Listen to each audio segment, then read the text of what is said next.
మంజుమనే అడవిని క్రాంతి అనే సింహం పాలిస్తుండేది. దానికి నక్క, కాకి అనుచరులుగా ఉండేవి. ఓరోజు కాకి ఎగురుకుంటూ వచ్చి, మన అడవికి దూరంగా ఉన్న ఎడారిలో ఒంటెను చూశాను. దాన్ని వేటాడగలిగితే మనకు వారంపాటు ఆహారానికి సమస్య రాదు అని చెప్పి సింహాన్ని, నక్కని బయల్దేరదీసింది. కాని ఎడారిలోకి అడుగుపెట్టగానే అక్కడి వేడికి సింహం నక్కల కాళ్లు కాలి నడవలేకపోయాయి. దాంతో కాకి ఒంటె దగ్గరకెళ్ళి, మిత్రమా, నువ్వు మా రాజు సింహాన్ని, మంత్రి నక్కని అడవిలో దించగలవా అని అడిగింది.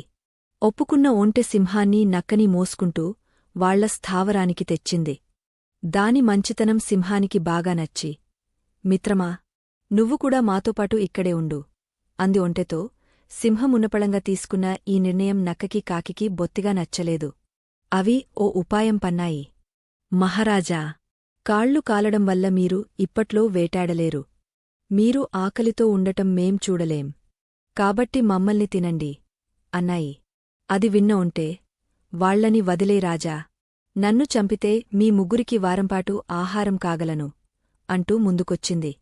నక్క కాకి ఆ మాటకోసమే ఇలా నాటకమాడాయని సింహానికి అర్థమైపోయింది.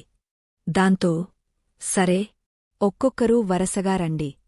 ముందు చిన్న జీవితో మొదలుపెడతాను. కాకీ, నువ్వు రా ముందు అంది. ఆ మాటకి కాకి తురుమంటే, నక్కేమో పరుగులంధించుకుంది.